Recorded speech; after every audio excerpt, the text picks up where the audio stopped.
அன்பான சகோதர சகோதரிகளே, ஜீவ வழி குடும்பத்தினர் உறுப்பினர்களே, உமக்கு இயேசு கிறிஸ்து நாமத்தில் வாழ்த்துதல் தெரிவிக்கிறேன். கர்த்தராகிய இயேசு கிறிஸ்து நாமத்தில் ஒரு விசையாக உங்களுக்கு நன்றி செலுத்த நான் மனதார பாராட்டுகிறேன். 23 அன்று நாங்கள் 24, 23 கிராமத்தில் அநேக இடத்துல போய் தேவனை மகிமைப்படுத்தும்படி காரியங்களை ஜனங்களுக்கு அறிவித்தோம். 24ஆம் தேதி நாங்கள் மலையில் இருக்கிற ஒரு கிராமத்துக்கு போய் அநேக பேர் தேவனின் நாமத்தை மகிமைப்படுத்த எங்களுக்கு வாய்ப்புகள் கிடைத்தது. இன்றைக்கு இந்த வருடம் ரொம்ப சிறப்பான, நாங்கள் எதிர்பார்த்ததை விட இன்றைக்கு இந்த ஜீவ வழி குடும்பத்தில் அநேக பேர் 40க்கும் மேற்பட்ட ஜனங்கள் எங்களோடு பயணம் செய்து தேவனுடைய நாமத்தை மகிமைப்படுத்தினார்கள். இந்த வார்த்தை பேசுவதற்கு முன்னால் தேவனுடைய வார்த்தையை கடந்து ஒரு சிறிய நேரம் உமக்காக நான் ஒரு வார்த்தையை பகிர்ந்து கொள்ள விரும்புகிறேன். லூக்கா 2ஆம் அதிகாரம் 17 20 வசனம் உங்களுக்கு நான் படிக்கிறேன். கண்டு அந்த பிள்ளையை குறித்து தங்களுக்கு சொல்லப்பட்ட சங்கதியை பிரசித்தம் பண்ணினார்கள். மெய்ப்பராலே தங்களுக்கு சொல்லப்பட்டதை கேட்க யாவரும் அவைகளை குறித்து ஆச்சரியப்பட்டார்கள். மரியாளோ அந்த சங்கதியெல்லாம் தன் இருதயத்திலே வைத்து சிந்தனை பண்ணினாள். மெய்ப்பர்களும் தங்களுக்கு சொல்லப்பட்டதின் படியை கேட்டு கண்ட எல்லாவற்றுக்காகவும் தேவனை மகிமைப்படுத்தி துதித்து கொண்டு திரும்பி போனார்கள். ஆம் சகோதர சகோதரிகளே, தேவனை மகிமைப்படுத்தினார்கள். இயேசு கிறிஸ்துவுக்கு இந்த உலகத்தில் ஒரு ஒளியாக வந்த தேவன்.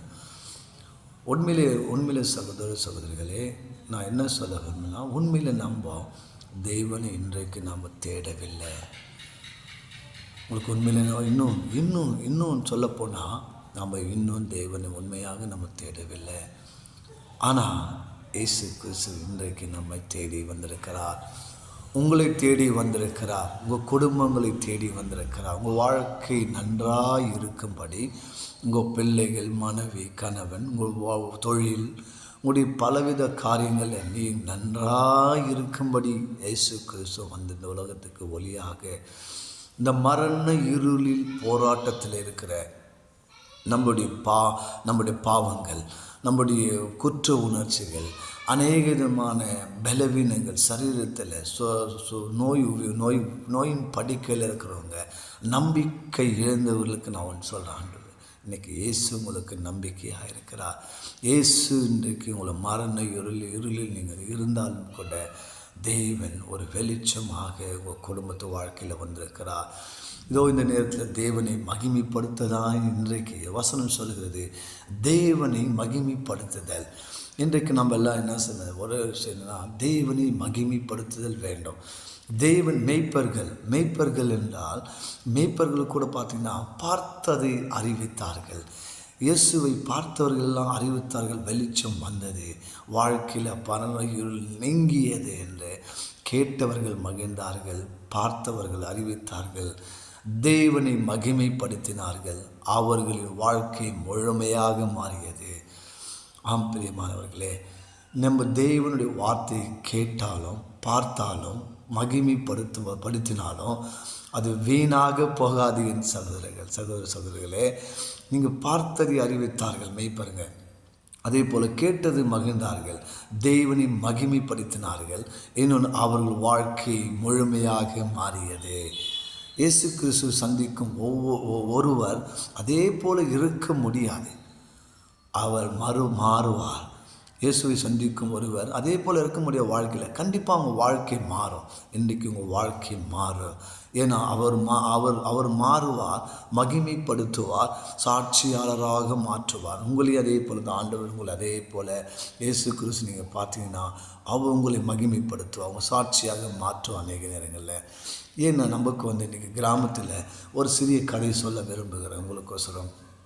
கிராமத்தில் ஒரு கிராமத்தில் ஒரு குளிர் அடர்ந்த இந்த மார்கழி மாதங்களில் பனி கொட்டுகிற நேரங்களில் குளிரான இரவில் ஒரு மேய்ப்பன் தனது ஆடுகளை பார்த்து கொண்டிருந்தான்.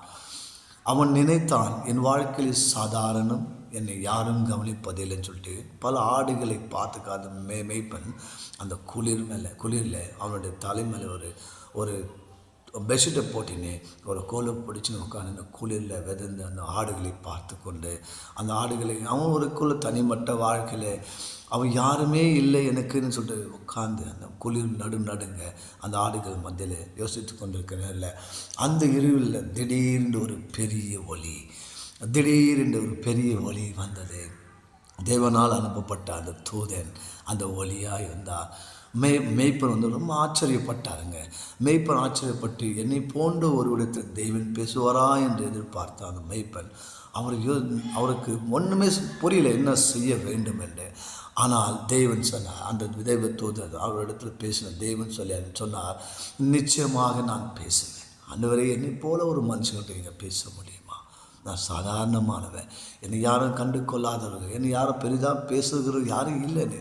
ஆனால் அந்த தெய்வத்தோடு சொன்னார், நிச்சயமாக தேவன் பேசுவேன். நான் நிச்சயமாக தேவன் சொன்னார், நான் உன்னை நிச்சயமாக பேசுவேன். நீ எனக்கு பிரியமானவன், நீ எனக்கு பிரியமானவள். தேவன் பெரியவர்களே அல்ல, சிறியவர்கள் தான் முதலில் நாடுகிறார். சகோதரர்களே, பெரியவர்களுக்கு அந்த தாழ்மை எளிமையெல்லாம் இருக்காது. அவர்கள் மனம் எளிமையாக என்பதற்கு சிறியவர்களை தான் தேவன் நாடுகிறார். திக்கற்றவர்களை வீரில் வாழ்கிற ஜனங்கள் ஒரு எளிமையானது என்பதற்கு தேவன் நம்ம மனிதர்களை ஒருபொழுதும் கைவிட மாட்டார். ஆம் சகோதரர்களே, இதுதான் இன்று தேவன் உலகத்தில் கேட்கிறார், நான் உன்னை அழைக்கிறேன். இருளிலிருந்து ஒரு வெளிச்சத்திற்கு. உனக்கு பயமா? அஞ்சாதீங்க. உனக்கு பாவமா? நான் உங்களை மன்னிக்கிறேன். எப்படியாப்பட்ட பாவம் இருந்தாலும் நான் பாவத்தை வெறுக்கிறேன், ஆனால் பாவையை நான் கைவிடுவதில்லை. ஆண்டவர் வசனம், தெய்வ வசனம் சொல்கிறது. இன்றைக்கு சொல்வதில்லை, உனக்கு பயமா? அஞ்சாதீங்க. உங்களுக்கு பாவமா? பயப்படாதீங்க. நான் தேவன் சொல்கிறார், நான் உன்னை மன்னிக்கிறேன். உனக்கு வழி இல்லையா?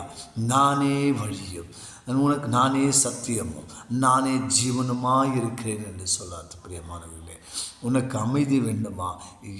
என் அமைதி, நான் தான் உனக்கு உண்மையான அமைதி என்று ஆண்டவர் உண்மையாக சொல்லுகிறாங்க. உங்கள் வாழ்க்கை இருளில் மூழ்கி உள்ளதா? உங்களுடைய குற்ற உணர்ச்சியோடு மூழ்கி இருக்கிறீங்களா? ஆண்டவர் சொல்கிறார், இன்னைக்கு நானே மெய்யான வழி, நானே உன்னை தேடி வந்திருக்கிறேன், நானே உன்னை பார்த்து வந்திருக்கிறேன் என்று மெய்ப்பெண்ணு போல நீயும் எழுந்து இயேசுவை நோக்கி செல்வாயா? நீங்கள் எழுந்து இயேசுவை நோக்கி செல்வீங்களா? என் பிரியமானவர்களே, அம்மா, தாய், நீங்கள் எல்லாரும் கூட இயேசுவை நோக்கி செல்வீங்களா? இதுதான் ஒரு முக்கியமான ஒரு கேள்வி. இயேசு உங்களை அழைக்கிறார், உங்கள் வாழ்க்கையில் ஒரு முக்கியமான ஒளியாக இருக்கிறார். ரொம்ப சந்தோஷம். கடந்த கிட்டத்தட்ட நம்ம மலை 24ஆம் தேதி அந்த மலை ஊழியத்துக்கு போயிருந்தோம். அநேக பேர் தேவைகளை சந்தித்து நாங்கள் எதிர்பார்த்ததை விட தேவன் அலையாய் ஜனங்கள், கிட்டத்தட்ட ஒரு 150க்கும் மேற்பட்ட ஜனங்கள், 140க்கும் மேற்பட்ட அந்த மலை ஜனங்கள் எல்லாரும் வந்து உணவு பகிர்ந்து சாப்பிட்டு எவ்வளோ அற்புதமான தேவனை நாமத்தை மகிமைப்படுத்துதான் இந்த காரியம். என்னோட குடும்பத்தையோ நானே உயர்த்தவல்ல. பிரியமானவர்களே, யான் இயேசுவை பின்பற்றுவாங்க.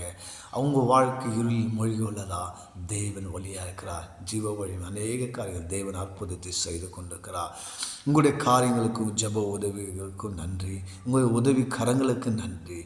நீங்கள் செய்து வருகிற எல்லாவித பிரயாசத்திலும் கர்த்தர் கண்டிப்பாக உங்கள் வாழ்க்கையிலும் உங்கள் ஊழியத்திலும் எல்லா காரியங்களும் நன்மை செய்வார். இயேசுவை நம்புங்க, ஒருபோதும் கைவிட மாட்டார். யாரும் இல்லைன்னு கவலைப்படுறீங்களா? தேவன் இன்னைக்கு உங்களை தேடி வருகிறார், உங்கள் குடும்பத்தை தேடி வருகிறார். உங்கள் காரியங்கள் இதெல்லாம் நீங்கள் நடக்க முடியாமல் இருக்கிறதோ தேவன் இன்னைக்கு உங்களை தேடி வந்து கொண்டிருக்கிறார். பிரியமானவர்களே, ஜீவ வழி சார்பாக உங்களுக்கு ஒரு விஷயம் இந்த யூடியூப் சேனலில் உங்களுக்கு வாழ்த்து நன்றி செலுத்துகிறேன். கர்த்தர் நாம மகிமைப்படுவதாக. நியூ இயர் ப்ரேயருக்கோசம் ஜெபித்துக் கொள்ளுங்கள். அநேக காரியங்களில் உங்களுக்கு ஷேர் பண்ண விரும்புகிறேன். அநேக இந்த ஷெடியூலில் உங்களை நினைப்பதற்கு தேவன் கொடுத்த ஒரு நேரத்துக்கு நன்றி செலுத்தி இயேசு கிறிஸ்துவை ஒரு விஷயம் வாழ்த்தி உங்களுக்கு வணங்குகிறேன். ஆமென். Praise the Lord.